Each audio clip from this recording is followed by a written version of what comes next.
raison me manque, j'ai prié Dieu dans ma tristesse et je lui ai ouvert mon cœur. J'ai senti quelqu'un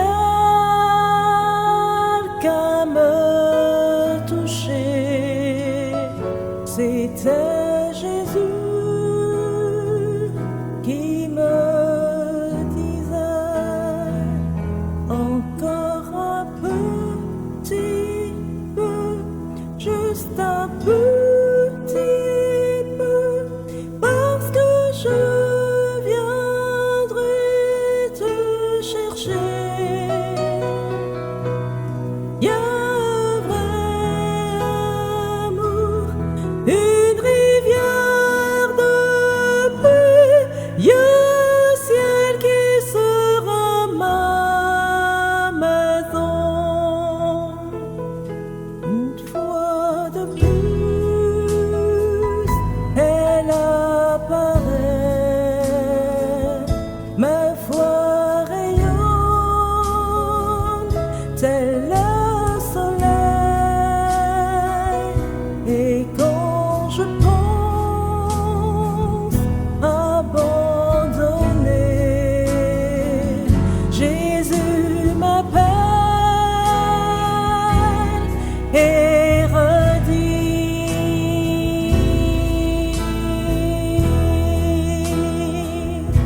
encore un petit peu, juste un petit peu, parce que je viendrai te chercher.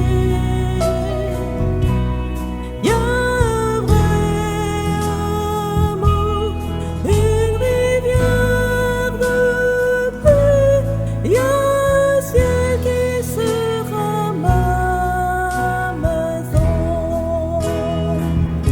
Encore un petit peu, juste un petit peu, parce que je viendrai te chercher.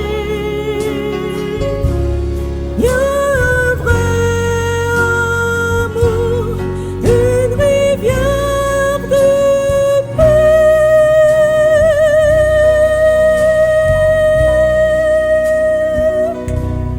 Y a un ciel qui sera ma maison.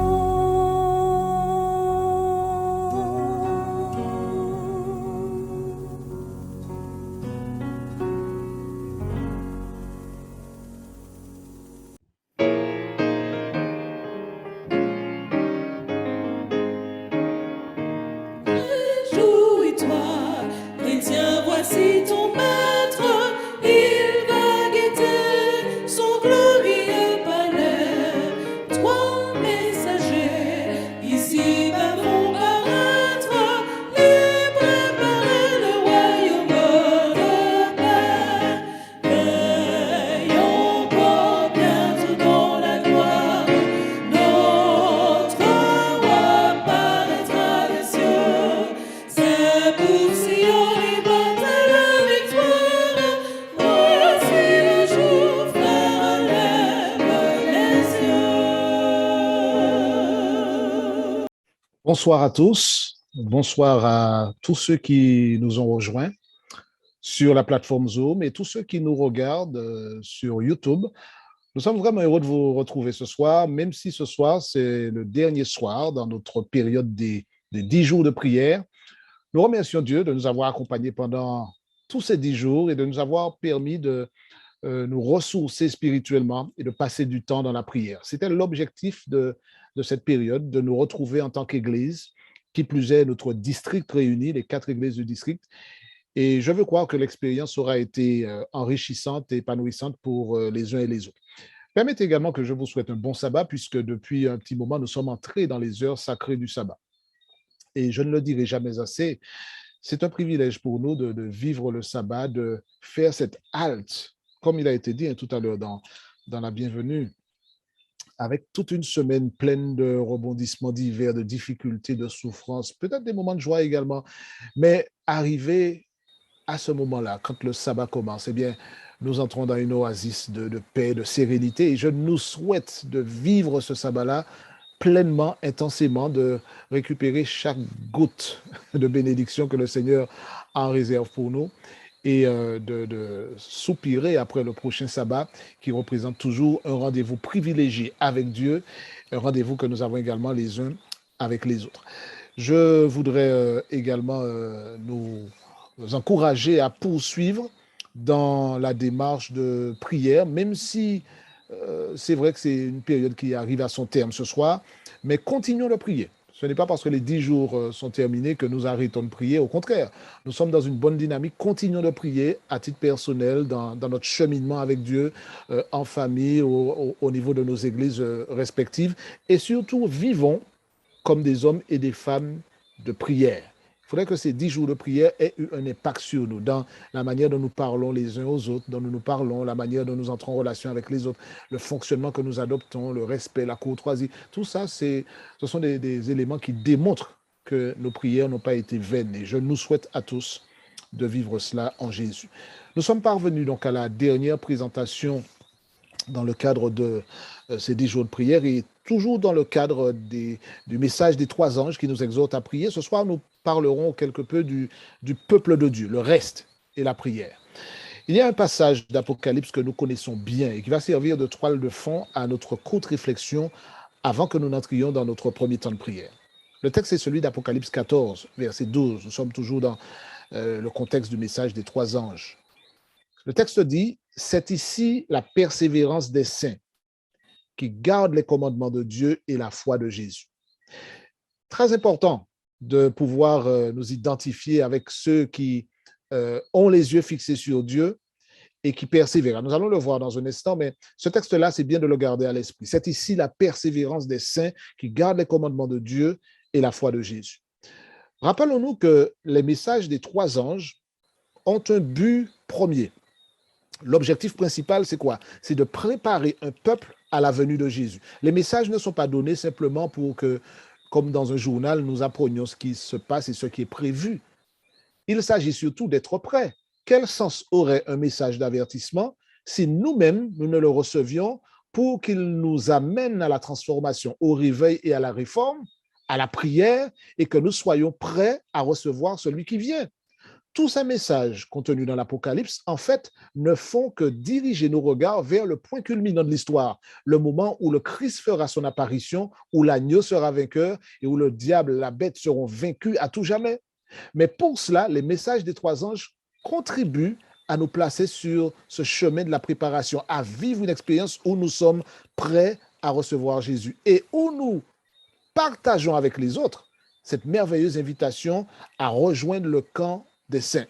Donc, ces messages inspirés vont atteindre leur point culminant dans ce que nous avons dit, la persévérance des saints qui gardent les commandements de Dieu. Alors, quand Jean écrit cela dans l'Apocalypse, il est en train de dire que, en fait, ces messages-là vont aboutir à la formation d'un peuple dont on peut dire ce qui suit. Et je reprends le verset, puisque voilà la caractéristique de ce peuple-là qui est prêt à recevoir le Seigneur. C'est ici la persévérance des saints qui gardent les commandements de Dieu et la foi de Jésus. Alors, il est question ici de persévérance d'abord. On va examiner 3 termes dans la déclaration très rapidement. Persévérance d'abord. La persévérance. Ce mot-là pourrait d'ailleurs être traduit par endurance, d'accord? Endurance, persévérance, endurance. Donc, par la grâce de Dieu, le peuple qui le reconnaît comme créateur, qui l'adore en esprit, en vérité, persévéra dans les épreuves des derniers jours. Nous l'avons dit, même si l'Apocalypse est une bonne nouvelle, la bonne nouvelle nous ouvre les yeux sur un certain nombre d'événements cataclysmiques qui vont se dérouler à la fin des temps. Et le peuple de Dieu doit être prêt à affronter ces événements.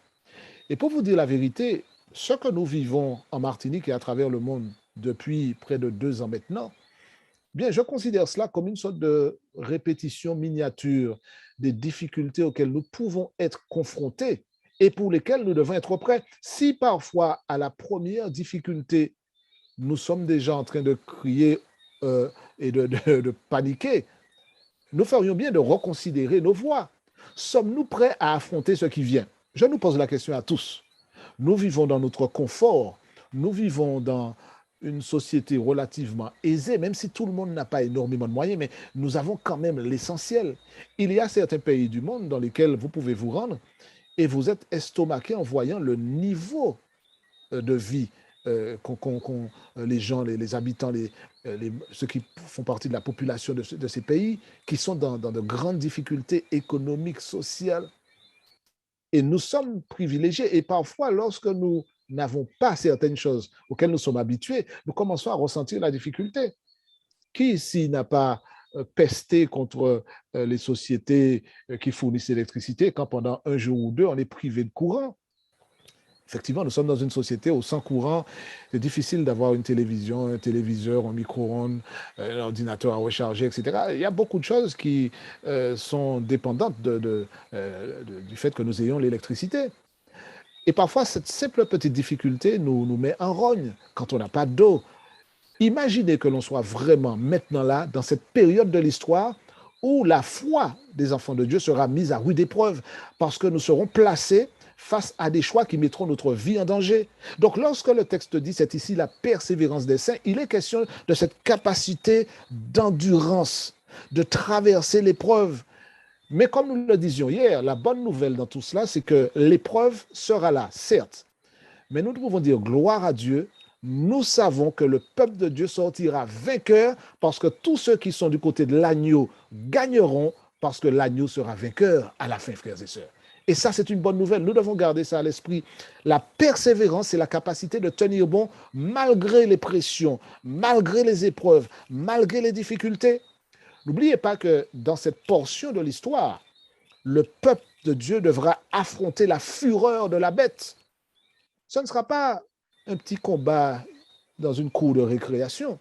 Ce ne sera pas quelques petites insultes qu'un voisin malveillant vous lancera. Il s'agira d'une bataille sans merci que le diable et ses suppôts mèneront contre le peuple de Dieu parce qu'à travers nous, il vise le Christ qu'il veut détruire, déstabiliser et décrédibiliser. Et l'idée pour nous, c'est de tenir bon pour donner gloire au nom du Seigneur et pour démontrer que Christ a raison à travers nous, comme Job à l'époque a pu tenir bon et faire mentir Satan qui accusait Dieu. Nous sommes placés maintenant à une croisée de chemin où nous devons nous déterminer si nous sommes dans l'équipe du Seigneur, de ceux qui ont la persévérance, qui vont endurer. Imaginez, chers amis, imaginez cette période où vous ne pourrez ni acheter ni vendre. Essayez de prendre quelques secondes et d'imaginer ce que ça veut dire, de ne pas être en mesure d'aller au supermarché pour faire des courses, de ne pas être en mesure d'acheter du carburant, de ne pas être en mesure de vendre ses produits pour pouvoir avoir de l'argent et puis continuer à faire des transactions. En fait, vous êtes littéralement paralysé et c'est là l'occasion pour les chrétiens de réaliser qui est celui qui pourvoit à leurs besoins. Donc, le peuple de Dieu devra affronter la fureur de la bête, mais nous savons prophétiquement que ce peuple-là ne cédera pas sur ses convictions. Et le texte dit bien, c'est ici la persévérance des saints. C'est quoi un saint? Les saints sont, pour dire les choses simplement, sont les personnes qui sont habitées par l'Esprit Saint. Je suis saint parce que Christ habite en moi. Je suis le temple du Saint-Esprit. Et c'est ce qui fait que justement ce peuple-là n'est pas simplement un peuple qui est composé de personnes dont les noms est inscrits sur des registres d'église, quelles qu'elles soient. Il s'agit d'un peuple de personnes qui ont fait allégeance à Christ et qui ont dit, quoi qu'il advienne, je reste dans le camp de Jésus, je persévère jusqu'à la fin, car c'est celui qui persévérera jusqu'à la fin qui sera sauvé. Je vais endurer l'épreuve, je vais avancer malgré les difficultés, malgré les attaques de la bête, parce que je sais que celui qui dirige l'équipe dans laquelle je suis est vainqueur et m'accordera également la victoire. Amen. Bien que les chrétiens vont se retrouver face à la persécution, face à l'emprisonnement, face à la mort même pour l'amour du Christ, ils tiendront bon. Et la Bible en parle comme étant des saints. Pas parce qu'ils ont eu un parcours sans tâche. Pas parce qu'ils étaient infaillibles, mais parce qu'ils ont compté sur celui-là seul qui est digne et qui peut les représenter auprès du Père comme étant irréprochables à travers les mérites de Jésus. Et c'est pourquoi, chers amis, le passage que nous lisons doit pouvoir nous interpeller et nous amener à dire, est-ce que je fais partie de ce groupe? De ceux qui auront la persévérance, et la persévérance, ce n'est pas le dernier jour qu'on l'a. C'est dès maintenant que nous nous mettons dans les conditions pour tenir bon lors de l'épreuve. Et c'est maintenant que nous recevons l'effusion, l'onction de l'Esprit pour être justement saints, comme le Seigneur est saint, c'est-à-dire guidés par l'Esprit. Des chrétiens qui gardent les commandements de Dieu. Nous y reviendrons dans un petit moment, mais garder les commandements de Dieu à une époque où il ne fait pas bon se distinguer des autres. Lorsque tout le monde choisit un jour de repos qui n'est pas biblique, avoir le courage de se tenir debout et de dire le jour de repos est le sabbat et nous y sommes. Mémorial de la création, 7e jour, samedi. Nous devons rester fermes sur ce que dit la parole de Dieu, quand bien même dans la chrétienté, eh bien, la plupart des personnes qui se disent chrétiennes observent le dimanche comme jour de repos, d'autres observent d'autres jours. Nous maintenons que la parole de Dieu a raison et que le jour de repos ne nous transforme pas magiquement en des saints, mais le fait d'observer le jour du repos, de le reconnaître comme le jour de l'Éternel, montre clairement à qui nous avons choisi d'obéir. Sommes-nous de vrais adorateurs ou pas? Nous voulons poursuivre dans notre réflexion sur le peuple de Dieu, le reste et la prière. Nous avons vu dans le verset tout à l'heure d'Apocalypse 14, verset 12, c'est ici la persévérance des saints qui gardent les commandements de Dieu et la foi de Jésus. Alors, il y a un élément fascinant dans ce verset 12 d'Apocalypse 14, les croyants de la fin des temps. Peut-être que nous y serons. Les croyants de la fin des temps n'ont pas seulement foi en Jésus, parce que nous savons qu'il est venu, nous savons qu'il reviendra, nous savons la foi en Jésus, mais ils ont également, précise l'auteur, ils ont également la foi de Jésus. Qu'est-ce que c'est que la foi de Jésus? Eh bien, la foi de Jésus, c'est cette même qualité de foi en Dieu qu'avait Jésus lorsqu'il était sur la croix. Rappelez-vous, lorsque Jésus était suspendu sur le bois, portant la culpabilité, le poids du péché des hommes, de vous, de moi, il portait la honte, la condamnation des péchés de l'humanité tout entière. Il s'est senti abandonné de Dieu. Et l'énormité du péché était si grande que Jésus s'est écrié, vous vous rappelez le passage, mon Dieu, pourquoi m'as-tu abandonné? Alors, Dieu avait-il abandonné son fils? La réponse est non. D'accord? Nous le savons très bien. Il n'avait absolument pas abandonné le fils. Les yeux du Père étaient constamment fixés sur la croix. Le cœur d'amour de Dieu était brisé par l'agonie que vivait Jésus sur la croix. Mais Jésus a fait confiance à Dieu même lorsqu'il ne pouvait pas voir. Sa foi dépassait ce qui se passait autour de lui. C'est pourquoi d'ailleurs les derniers mots de Jésus ont été quoi? Père, je remets mon esprit entre tes mains. Donc, Dieu n'avait pas abandonné son fils. La foi de Jésus, c'est ça. C'est celle qui justement nous permet même lorsque nous ne voyons pas, d'avoir l'assurance que Dieu ne nous a pas abandonnés. Juste avant le retour de Jésus. Et je le dis, ce n'est pas un séminaire que nous faisons sur l'Apocalypse. Nous aurons l'occasion de le faire dans un autre contexte où nous irons un petit peu plus en détail dans tout cela. Mais juste avant le retour de Jésus, selon les prophéties contenues dans le livre de l'Apocalypse, le peuple de Dieu devra à nouveau faire confiance d'une manière particulière lorsque tout ce qui l'entoure semblera être contre lui. Et vous l'avez peut-être déjà vécu, hein? Vous avez peut-être déjà traversé des situations où vous avez l'impression que tout est contre vous et qu'il n'y a aucune porte de sortie. Vous vous levez le matin, vous entendez une mauvaise nouvelle à la radio. Vous arrivez au travail, c'est un cauchemar sans nom. Vous recevez un coup de fil où on vous apprend que votre enfant est en difficulté.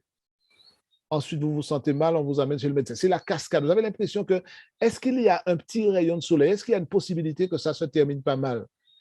Il y a des jours comme ça, on a l'impression que tous les rendez-vous du monde se sont donnés rendez-vous sur notre tête. Toutes les difficultés du monde se sont données rendez-vous chez nous.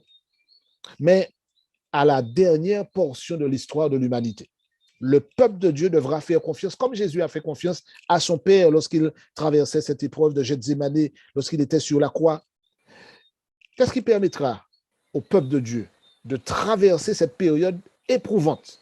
Et j'ai dit éprouvante, nous avons les mots, mais nous n'avons même pas encore vécu. Nous n'avons même pas encore traversé ces moments-là. Nous n'avons que des mots qui décrivent la situation. On a parlé tout à l'heure des attaques de la bête, de la persécution, des menaces, du fait de ne pas pouvoir acheter, de ne pas pouvoir vendre, d'être marginalisé, d'être pointé du doigt, d'être menacé. Il y a une énorme pression qui va reposer sur les épaules du peuple de Dieu. Et là, on aura besoin de la foi de Jésus, celle qu'il a manifestée lorsqu'il était sur la croix. Avoir peut-être le sentiment, Dieu, m'as-tu abandonné? Pourquoi m'as-tu abandonné? Mais en réalité, ce cri de douleur ne fait simplement que introduire la déclaration de confiance. Je remets mon esprit entre tes mains. Je sais que tu es là. Je sais que même dans cette portion terrible, tu es encore là et je peux compter sur toi. C'est la foi de Jésus qui nous permettra de traverser. Alors, comment développer cette foi de Jésus? Vous avez bien compris que la foi de Jésus ne s'achète pas en supermarché, ne se commande pas non plus sur Internet. La foi de Jésus est une expérience que l'on vit et que l'on développe aujourd'hui. C'est un don que Dieu nous fait. Rappelez-vous, la foi, le salut, c'est un don, mais la foi également, c'est un don que Dieu place dans notre cœur et qui grandit au fur et à mesure que nous l'exerçons.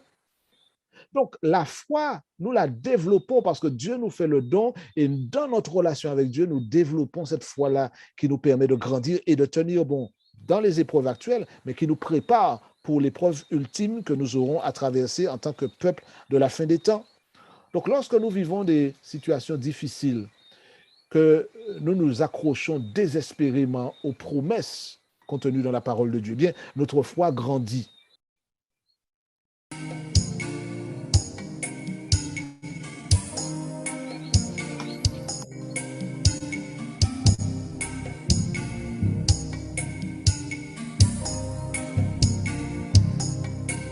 Il est moins 5 au cadran de l'horloge. Les 12 coups dans la nuit vont sonner. Nul n'y prend garde et nul ne s'interroge. Et c'était comme ça au temps de Noé. Les aubes mangeaient, buvaient et bâtissaient. Pas le temps de penser à l'éternité. Prophète de malheur, construit dans ton bateau. La pluie ne viendra pas, il fait bien trop beau. Il est moins 5 à la grande pendule. Et la pluie est venue au temps marqué. Elle a englouti tous ces incrédules. Comme Dieu l'avait dit, c'est arrivé. Aujourd'hui, laisse nos mains vivre pour le présent, sans vouloir penser à ce qui les attend. Prophète de malheur, non, c'est pas pour demain que notre monde arrivera à sa fin. Il est moins 5 au cadran de l'horloge. Les 12 coups dans la nuit vont sonner. Nul n'y prend garde et nul ne s'interroge. Mais souvenez-vous du temps de Noé. Notre terre est réservée pour le ceux du ciel. Ce que Dieu a décidé arrivera. Comment échapper à la colère éternelle, à cette heure du jugement qui viendra? Il est moins 5 à la grande pendule. Et le feu descendra au temps marqué. Et il détruira tous les incrédules. Mais il est encore temps d'y échapper. Dieu a donné aux hommes moyens de salut. Il a ouvert un temps de grâce et de paix, en envoyant sur la terre son Fils Jésus. Nouvelle arche pour celui qui veut entrer. Il est moins 5 au cadran de l'horloge. Les 12 coups dans la nuit vont sonner. Il est moins 5 au cadran de l'horloge. Mais il est encore temps pour toi d'entrer. Il est moins 5 au cadran de l'horloge. et la porte n'est pas encore fermée. Il est -5 au cadran de l'horloge, c'est Dieu lui-même qui en a la clé. -5 au cadran de l'horloge, -5 au cadran de l'horloge, -5 au cadran de l'horloge, -5. Amen, amen. On a la réponse, on a compris Amen. quelle heure il est, hein, on a compris quelle heure il est. Il est -5, -5. Ça veut dire qu'on est tout près. Hein? Alors, nous sommes arrivés pratiquement à la fin. Avant d'avoir notre dernier temps de prière, je suppose qu'il y a certains qui se disaient, mais pourquoi le pasteur demande l'heure? Est-ce qu'on veut terminer déjà? Nous sommes dans une démarche prophétique, mes frères et sœurs. Ne perdons pas le cap, d'accord? Quelle heure? L'heure prophétique. Nous sommes arrivés pratiquement au terme de ces 10 jours de prière et pratiquement au terme de la rencontre de ce soir. Nous aurons un autre temps de prière. Mais je voudrais que tout ce que nous avons dit ce soir et tout ce que nous avons dit depuis le début, que nous puissions vraiment en tirer profit. Ce serait dommage d'avoir vécu ces 10 jours de prière, qui ne sont pas la première période que l'on réserve au début de l'année à l'emphase sur la prière, mais ce serait dommage que nous puissions traverser ce moment-là et puis ne pas en tirer profit. Plus que jamais, je crois qu'il nous faut être le peuple de la parole. Il y a tellement de choses qui sont en compétition avec la parole de Dieu. Dans une société où les réseaux sociaux sont devenus la source de beaucoup d'informations, où ce qui chatouille les oreilles semble être plus intéressant et plus crédible que ce que dit la parole de Dieu, c'est le moment pour nous de retourner à la parole. Retournons, chers jeunes, chers enfants, chers adultes, retournons à l'étude de la parole. C'est la parole qui va nous éclairer, c'est elle qui nous permettra de bien choisir le cap. Il est parfois facile de renvoyer à demain et de dire c'est vrai que nous sommes censés être prêts pour la venue de Jésus. Les messages des 3 anges nous lancent encore cet appel de phare, mais très facile de renvoyer à demain. Très facile de dire, eh bien, on verra. Pour l'instant, ça va, on est encore libre. Pour l'instant, je regarde le ciel, je ne vois aucun mouvement. Et puis on attend, sans se rendre compte que ce n'est pas le jour du bac qu'on va prendre les livres pour réviser, mais c'est le jour où on démontre que l'on a passé du temps à étudier, à réviser, à comprendre, à revoir, à approfondir. Et c'est exactement ce que nous devons faire maintenant. Prendre le temps d'étudier la parole de Dieu, prendre le temps de fouiller les Écritures, prendre le temps de prier. Nous ne pouvons pas simplement dire, eh bien, nous sommes l'Église du reste, nous sommes ce groupe qui aura gardé les commandements de Dieu, serait fidèle. Ce n'est pas simplement le 10 ans que ça se produit. Cela devient une réalité pour nous lorsque nous prenons le temps de connecter nos vies à Jésus par la prière, que nous prenons le temps d'étudier la parole et que nous nous assurons de cultiver dès maintenant cette foi de Jésus, cette endurance, cette persévérance et cet esprit de prière. Je nous souhaite à tous de vivre cette expérience-là pour que lorsque Jésus reviendra, qu'aucun de ceux qui sont sur YouTube ou sur Zoom avec nous ce soir ne manque à l'appel.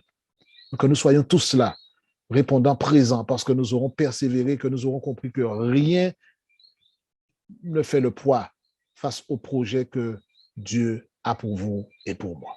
Mes frères et sœurs, chers amis, vous qui nous avez suivis sur Zoom, sur YouTube, quelqu'un me disait aujourd'hui, eh bien, on n'a même pas vu les 10 jours passer.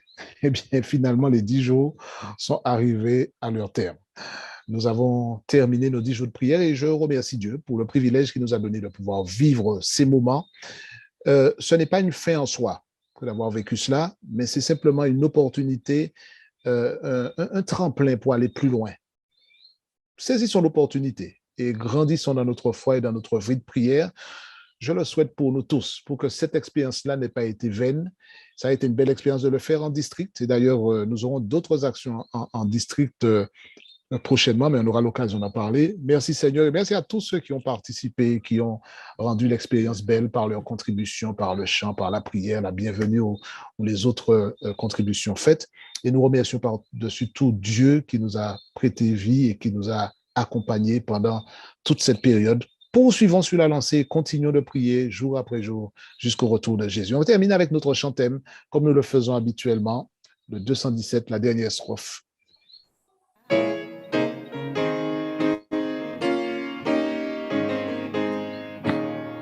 Sauveur du monde, écoute la prière de tes enfants sur le déclin du jour. Fais par l'esprit qu'ils portent la lumière de l'évangile annonçant ton retour. Veille encore bientôt dans la gloire. Notre roi paraîtra des cieux. C'est pour Sion l'immortelle victoire. Voici le jour, frère, lève les yeux.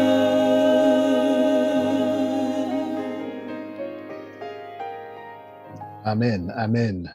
Je suis persuadé, frères et sœurs, chers amis, que vous n'allez plus chanter le 217 de manière différente. Ça va, c'est un chant qui va rester scotché dans votre esprit et certainement pendant la semaine, vous allez vous retrouver à le fredonner. Merci Seigneur pour ça. Merci à Joël qui a joué un rôle en coulisses important pour la tenue de ces rencontres et en s'assurant que tout soit bien en ordre et qui nous a passé les différents chants, les différentes vidéos. Et nous remercions le Seigneur pour ça. En tout cas, ça a été un plaisir de partager les uns avec les autres. Que le Seigneur nous bénisse et que le reste de ce sabbat soit béni dans le nom de Jésus. Bonne fin de soirée à tout le monde. Que Dieu vous garde et bon sabbat encore une fois.